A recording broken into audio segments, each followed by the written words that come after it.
গুরুত্বপূর্ণ ভিডিও আপনাদের সামনে আলোচনা করছি।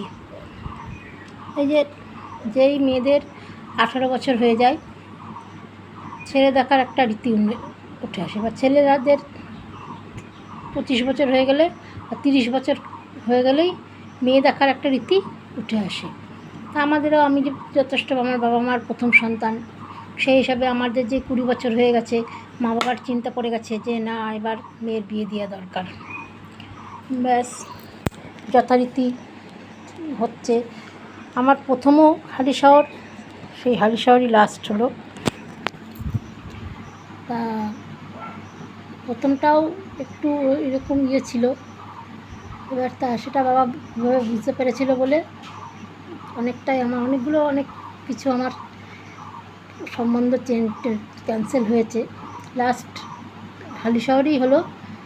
তা এবার গেল ছেলের বাড়ি থেকে, বন্ধুদের দিয়ে বলালো, ও দেখ ভালো বেড়াতে ভালোবাসে কি না, আমি কিন্তু সমুদ্র ভালোবাসি, কী ভালোবাসে, চা খাওয়া হলো, সব কিছু হলো। এইবার রেজিস্ট্রি হলো, আমাদের আগে রেজিস্ট্রি হয়েছে 16 জুন, পয়লা আষাঢ় রেজিস্ট্রি হলো। রেজিস্ট্রি হওয়ার পরে মামার বাড়িতে খুব আনন্দ করলাম। তাই এই সম্বন্ধটা সে মামাই নিয়ে এসেছিলো। এবার মামার বাবাকে যা বলেছে বাবা তাই শুনেছে, তাই বিশ্বাস করে, কেন মামার ভক্ত একটু বাবা। এবার মামা যেহেতু নিয়ে এসেছে, জানে মামাদের কাজ শুভই হয়, সেই হিসেবে মামা বলেছে, বাবা বিশ্বাস করে দিয়েছে। তারপরে বিয়ে হলো, সব জায়গা মিলে ভাত কাপড়ের সময় হয়েছে, এবং আমি যখন চলে আসবো তখন আমার বাবা মা কাঁদতে কাঁদতে হাতে দিয়ে বলছে, আমার মেয়েটাকে একটু দেখো। বললো, হ্যাঁ তোমার কোনো চিন্তা নেই, আমার তো মা বাবা নেই, আমি তোমাদেরই মা বাবা বলেই আমি স্বীকৃতি দেবো। হলো, এসে বললো, তোমার কাছ থেকে ভাত কাপড়ের দায়িত্ব নিলাম, বিপদ আপদ আসলে আমি তোমার পাশে দাঁড়াবো। এইবার আমার কথা হচ্ছে, আমার একটা প্রশ্ন হচ্ছে, এই যে যতগুলো শ্বশুর শাশুড়ি, যতগুলো ছেলে তাদের মেয়েকে বা বউদের কথা দেয় হাত ধরে, বা জামা কাপড় দিয়ে, বা ভাতের উপর কাপড় দিয়ে বলে, ভাত কাপড়ের দায়িত্ব নিলাম, পাশে থাকবো। আপনারা আমাকে একটুখানি দেখান তো, 100 জনের মধ্যে 2-1 জন ছাড়া এই কথাটা কতজনে রাখতে পেরেছে? কতজনে? সবাই যে যার স্বার্থটা নিয়েই দেখেছে, বউটার কি লাগবে, বউটার কি ভালো লাগবে, বউটার কি আশা করছে, সেই দিকে কিন্তু কখনো দেখেনি। আমি এটা বিয়ের পর থেকে দেখে আসছি। 1 ফেব্রুয়ারিতে আমাদের বউ ভাতের পরের দিন থেকেই আমার অলরেডি শুরু। আমি সেই 1 ফেব্রুয়ারি থেকে এবার 20টা বছর ধরে আমি এরকমভাবে লড়াই করে যাচ্ছি। এবার যার জন্য অশান্তি শুরু, সে মারা গেছে, কিন্তু প্রতিটা মুহূর্তে অন্য অশান্তি নিয়ে মানসিক চাপে ভুগছি, একটা কিছু রয়েছেই। তারপরে হচ্ছে এই যে তার একটাও অংশ আমি দেখতে পাচ্ছি না যে তোমার পাশে থাকবো, তোমাকে ভাত কাপড়ের দায়িত্ব নিলাম। আর এই কিছু একটা নিতে বললেই অন্য জায়গা থেকে কী একটা কথা বলে দেবে, এমন একটা কথা বলে দিল, তা বলা যাবে না যে তার আমাকে একটা জিনিসটা দিও। প্রতিটা মুহূর্তে ওর নিজের জিনিসগুলো নিয়ে আমাকে হেয় করছে, প্রতিটা মুহূর্তে। নয় তার কাজের সোর্স, নয় তার ভাগনা ভাগ্নি, নয় তাহলে আমি তাহলে কী পেলাম? এই যে বলেছে যে ভাত কাপড়ের দায়িত্ব নিলাম, তাহলে আমার কী পেলাম? আমি সে ভাত কাপড়টা তো আমি নিজেও আমার পয়সা রোজগার করে, আমি টিউশনি করি, পয়সা রোজগার করে তো আমি ভাত কাপড়টা কিনছি। এই যে জামাটা পরেছি সেটাও তো আমার নিজের কাপড়ই, নিজের ভাত কাপড়ই তো আমার নিজের জোগাড় হচ্ছে। ও কি আমার ভাত কাপড় দিচ্ছে? প্রশ্ন আসতেই পারে, সেটা কোনো ব্যাপার না। তাই মানুষের দেখি, তাই যে মানুষ কথা দিয়ে কথা রাখতে পারে না। যেসব মানুষরা এরকম মিথ্যাবাদী, কথা দিয়ে কথা রাখতে পারে না, বেঈমান হয়, তারাই সব থেকে পৃথিবীতে সুন্দরভাবে থাকে। আর আমরা উপকার করে মরি, লোকের বেঈমানিগিরি করতে পারি না, সে শিক্ষাও পাইনি মা বাবার কাছ থেকে, স্বার্থপর দেখাতে পারি না, নিজেরটা নিয়ে চলতে পারি না, নিজের ব্যাপারে কোনো দিন হস্তক্ষেপ করতে পারি না, লোকের ব্যাপারেও হস্তক্ষেপ করতে চাই না। তবুও দেখি সেই আমরাই দোষী হয়ে যাই। পরে দেখি আমরাই তাদের, বিশেষ করে যারা নিজে হাতে ধরে টেনে নিয়ে আসে, তারাই তখন দেখি তাদের কাছে আমরাই বেশি শত্রু হয়ে যাই। কিসের জন্য শত্রু হয় সেটা বুঝতে পারি না।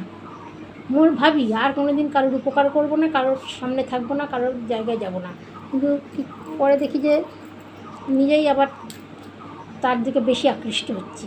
একেই বলে টান, একেই বলে মায়া। যাই হোক, আজ সকালেও কথা হচ্ছে, কথা হতে তো পটাশ করে বলে কি, তুমি একটা পিয়ার মার সঙ্গে। আর পিয়ার মা, তার বর, তার ছেলে মেয়ে সব প্রেম করে তাই চলে গেছে।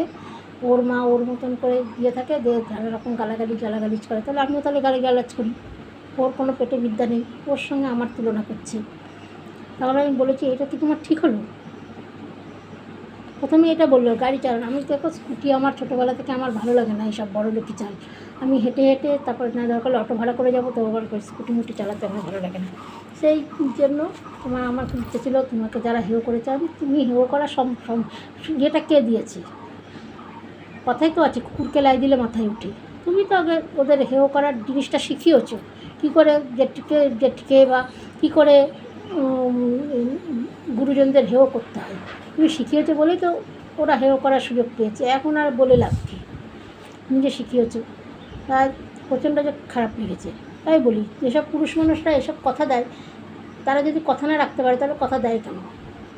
বিয়ে করে কেন?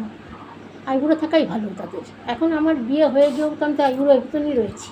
শুধু লোককে দেখাতে হয় সিঁদুর পরেছি, শাঁখা পরেছি, কেন আমার বিয়ে হয়ে গেছে। কেন তারা ওর হয়ে পরে বলবে যে কী ব্যাপার, তোমার সে কাশি তো বিয়ে করে ফেলেছো কেন? কিন্তু কেন তো পারবো না করতে, সেরকম শিক্ষা তো পাইনি। আমার মা বাবা মাও তো এত অশান্তি ভোগ করেছে, এত করেছে ছোটোবেলা থেকে, এখনও পর্যন্ত বাবার ইয়েতেই তো থাকছে। সেরকমভাবে আমি চলছি, লড়াই করে বাঁচছি, তাও ঠিক আছে। কিন্তু সব পুরুষ মানুষদের উদ্দেশ্যে একটা কথা বলছি, বউদের যে এটা এটা বৌভাতের একটা সুন্দর একটা অনুষ্ঠান, এটা তো শুভ অনুষ্ঠান বৌভাতটা। প্লিজ বৌভাতের দিন যে কথাটা রাখবেন সে কথাটা সারা জীবন রাখার চেষ্টা করুন। আপনাদের কাজ নিয়ে থাকুন, কিন্তু পুরুষ মানুষরা প্লিজ আপনারা বউদের কোনো কষ্ট দেবেন না। যেটা যা রাখবেন, ভাত কাপড়ের দায়িত্ব নিচ্ছেন যখন, ভাত কাপড় এবং সারা জীবনের দায়িত্ব নিচ্ছেন যখন, সারা জীবনের দায়িত্বই নেবেন।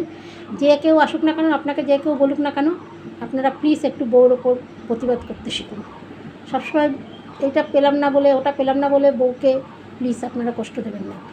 এটা আবার সমস্ত পুরুষ মানুষদের কাছে অনুরোধ। তাহলে কিন্তু পুরুষ মানুষদের প্রতি আমার একটা বিতৃষ্ণা এসে যাবে। সেইটা কিন্তু দেহের বিতৃষ্ণা থেকে যেতে গেলে, যেমন আমার হাজব্যান্ডের প্রতি হয়েছে, আমার বিতৃষ্ণা এসে গেছে, ও থাকলে আমার রাগ হয়ে যায়।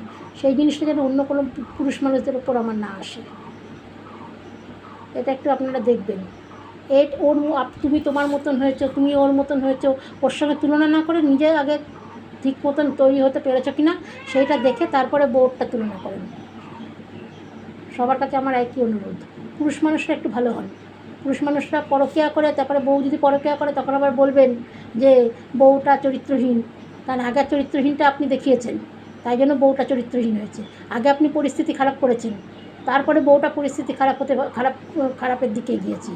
এইটুকুন আগে জানবেন, নিজের দোষটা আগে দেবেন, তারপরে পরে বউয়ের দোষটা দেবেন। বউ এসেই তারা খারাপ হয়নি, আপনারা খারাপ করতে বাধ্য হয়েছেন।